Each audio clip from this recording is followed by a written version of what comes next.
গতকাল রাতে আমতার 10 নম্বর পোলের কাছে রানীহাটি আমতা রোডের উপর বাসের সঙ্গে ডাম্পারের মুখোমুখি সংঘর্ষ।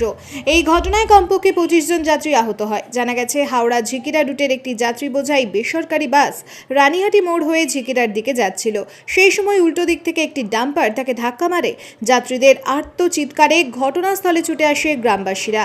ঘটনাস্থলে ছুটে আসা পাঁচলা থানার পুলিশ এবং হাওড়া জেলা গ্রামীণ পুলিশের পদস্থ কর্তারা গ্রামবাসীদের সহযোগিতায় আহতদের উদ্ধার করে নিয়ে যাওয়া হয় আমতা গ্রামীণ হাসপাতাল এবং উলুবেড়িয়া মহকুমা হাসপাতালে।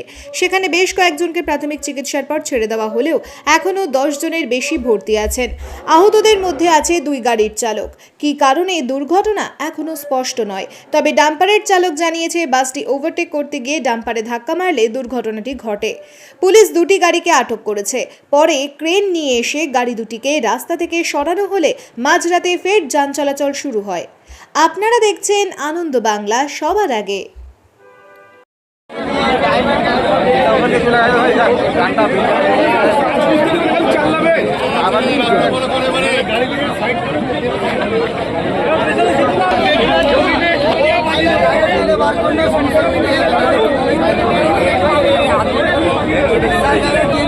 না, এখন তো কিভাবে হয়েছে সেটার থেকে উদ্ধার কাজটা বেশি জরুরি, সেই দিকেই মনোনিবেশ করছেন সকলে প্রশাসনেরা।